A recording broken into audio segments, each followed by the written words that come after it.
ចំពោះខ្ញុំគាត់ថា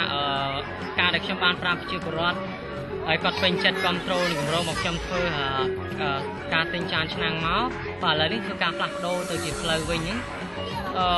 ដូចជាខ្ញុំបានប្រាប់គាត់ម្ដងហើយគាត់មានទំនុកចិត្តហើយដល់ផ្លាស់ប្ដូរវិញហាក់ដូចជាសម្ដីខ្ញុំនិយាយអត់បានប្រយោជន៍ចឹងតែខ្ញុំបានប្ដូរគម្រោងថ្មីតែខ្ញុំគិតថាគាត់នឹងគ្រប់គ្រងខ្ញុំនឹងព្យាយាមសារឡើងវិញទោះគាត់ស្ដីបន្ទោសគាត់ថាខ្ញុំនិយាយអត់ទៀងត្រង់ក៏ដោយនិយាយផ្លេចក៏ដោយប៉ុន្តែនេះជាកំហុសឆ្គងខ្ញុំសូមអធិស្ឋានដល់គាត់ហើយសូមតែគាត់នឹងជួយដល់ខ្ញុំវិញចង់ឲ្យបងផងនេះចូលរួមជួយអភិវឌ្ឍទៅនឹងជួសជុលដីឲ្យជួយឆ្ងាយមកស្អាតហើយយើងសម្អាតបរិស្ថានពីត្រឹមកាយយើងចាប់យកពីត្រឹមកាយលូណារហូតទៅដល់មុខ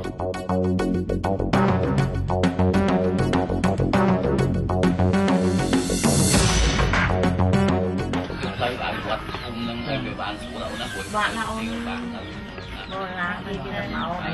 ចំពោះរូបខ្ញុំសកម្មភាពដើម្បីអភិវឌ្ឍនៅក្នុងភូមិហ្នឹងគឺការអភិវឌ្ឍផ្លូវតែម្ដងព្រោះយើងឃើញថាក្នុងភូមិវាផ្លូវមួយចំនួនហ្នឹងវាមានលិចទឹកកកុកជាដើមបើនិយាយពីសកម្មភាពនៃការអនុវត្តផ្ទាល់វិញយើងឃើញថាវាមានផលលំបាកដែរព្រោះជាជនគេនៅក្នុងរដូវកាលនេះគេជាប់ស្ទង់អញ្ចឹងវាពិបាកក្នុងការប្រមូលដែរប៉ុន្តែទៅដូចជាយ៉ាងណាក៏ដោយព្រោះយើងនៅតែតស៊ូដែរព្រោះវាជាការពុះប្រជែងចង់ជួយឲ្យប្រជាជនក្នុងភូមិចូលរួមជួយគ្នាក្នុងការអភិវឌ្ឍភូមិដូចជាផ្លូវអីចឹងទៅផ្លូវទៅអីចឹងបាទនេះមីង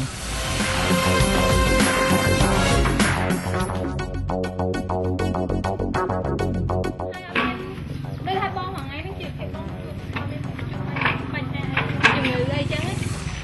ច្រើនឈឺធម្មតាឈឺលើក្អកឈឺអីធម្មតាខ្ញុំចង់បង្កើតគម្រោងមួយព្រោះថានៅក្នុងភូមិនេះខ្ញុំឃើញដូចជាខ្វះខាត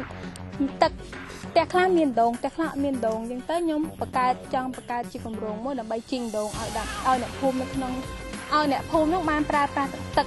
ការបង្កើតគម្រោងរបស់ខ្ញុំសង្ឃឹមថាបានជោគជ័យពីព្រោះថាតាមដែលខ្ញុំដើរមកមិញហ្នឹងខ្ញុំសាកសួរពីមតិរបស់ប្រជាជនខ្ញុំឃើញថាគាត់នឹងខ្វះខាតមែនបើយើងធ្វើចំចំណុចដែលគាត់ខ្វះខាតនេះខ្ញុំគិតថាពិតជាបានទទួលការចូលរួមនិងគ្រប់គ្រងគាត់បានច្រើន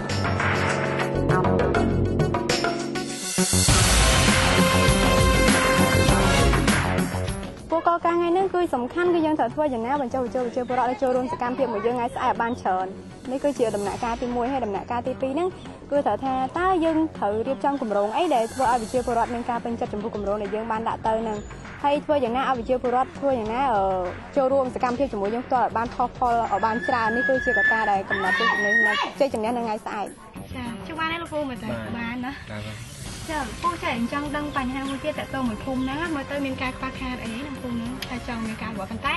ក្ខណៈថាវារៀងមធ្យមដែរអាចធ្វើពួកខ្ញុំអាចធ្វើបានហើយមួយទៀតគឺថាវាជាលក្ខណៈផលប្រយោជន៍សមូហភាពផលប្រយោជន៍រួម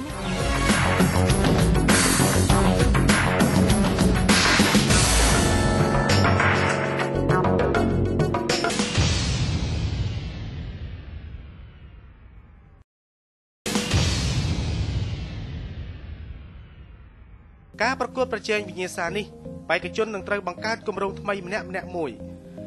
ដែលចំណាយថវិកាប្រមាណ$50តែប៉ុណ្ណោះបេក្ខជនទាំង4រូបត្រូវធ្វើការងារជា2ដំណាក់កាលដំណាក់កាលទី1បេក្ខជនត្រូវចោះជួបជាមួយនឹងប្រជាពលរដ្ឋនៅក្នុងភូមិដើម្បីស្រាវជ្រាវពីការតម្រូវការរបស់គាត់មុននឹងសម្រេចចិត្តជ្រើសរើសយកគម្រោងមួយសម្រាប់ប្រកួតប្រជែងដំណាក់កាលទី2បេក្ខជនត្រូវសម្រេចចិត្តជ្រើសរើសគម្រោងណាមួយទៅអនុវត្តនិងត្រូវទៅបញ្ចុះបញ្ចូលប្រជាពលរដ្ឋនៅក្នុងភូមិឲ្យគ្រប់គ្រងសកម្មភាពរបស់ខ្លួនបេក្ខជនមានប្រជាពលរដ្ឋគ្រប់គ្រងច្រើនជាងគេជាអ្នកឈ្នះរ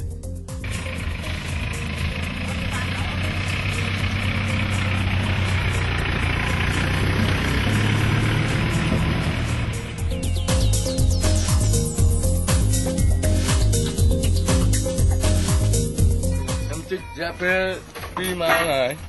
ពូជួយដាក់ទឹកពូខ្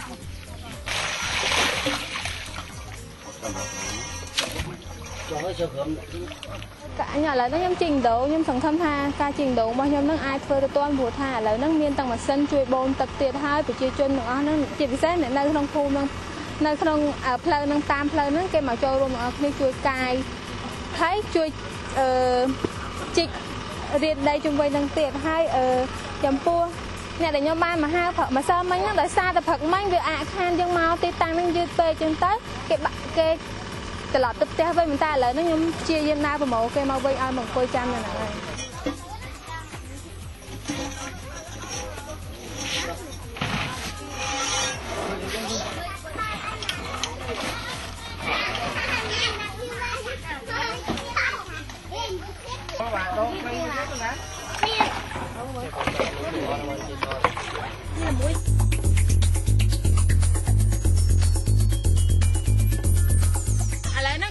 จริงเดี๋ยวให้พวกยมใส่นั่นแต่ถ้าเธออาการนั่งอะไรมันมาผมบอกว่าการทำไมการตัวเนี้ยไอ้นั่งจงวิ่งเดี๋ยวนั่นน่ะไปvậyถ้าพี่ผู้ถ้าตักสะอาดจะการเปลี่ยนเดี๋ยวนั่นออกนี้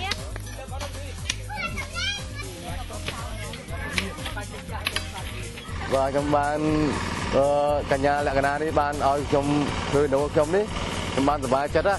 mình đang trong bài chất pro cái trong ban bên tây thực pro tới trong phở thực kia ngày á và lại đứng trong ban ở con cốt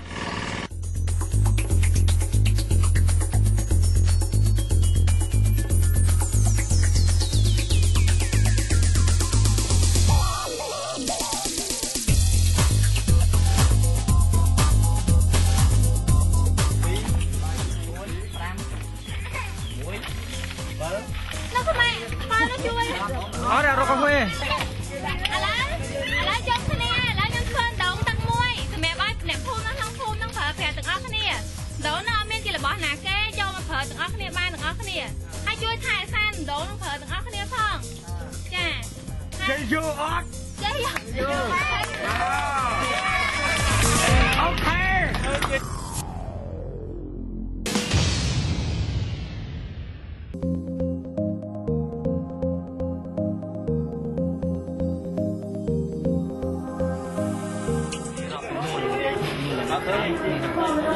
ให้กลับมาเจอทีมันเรียกทีมันขาดเลยแต่แกต้องนั่งเลย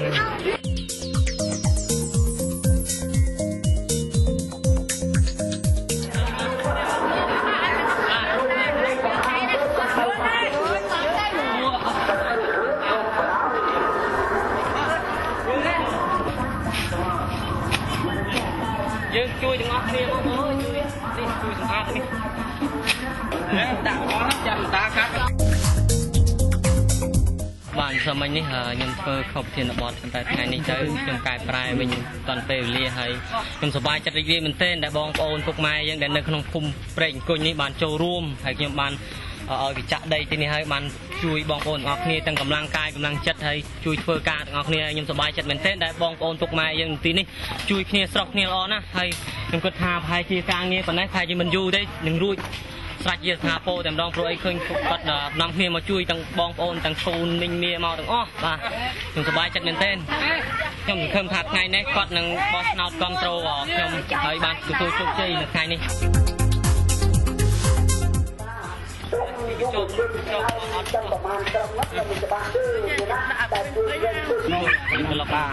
ឥឡូវយក2នាក់ទៅនោះចោះកុំឲ្យទៅនោះហើយយើងមកបាពូណាចិត្តកូននៅនេះច្រើនណាស់កូនឯងកូនពូណប់3 4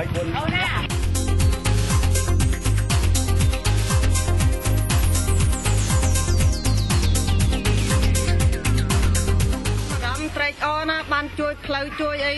ក្នុងភូមិក្នុងស្រុកខ្ញុំនេះឲ្យមានផ្លូវស្អាតផ្លូវស្រួលដើរខ្ញុំត្រេកអរណាស់អូនសូមថ្នាក់ឆ្នើមណោអរគុណចំពោះមួយនឹងយកដីយកមកចាក់ឲ្យខ្ញុំនឹងខ្ញុំសូមអរគុណអត់ដែរណាដឹងផងសាលាមកហ៎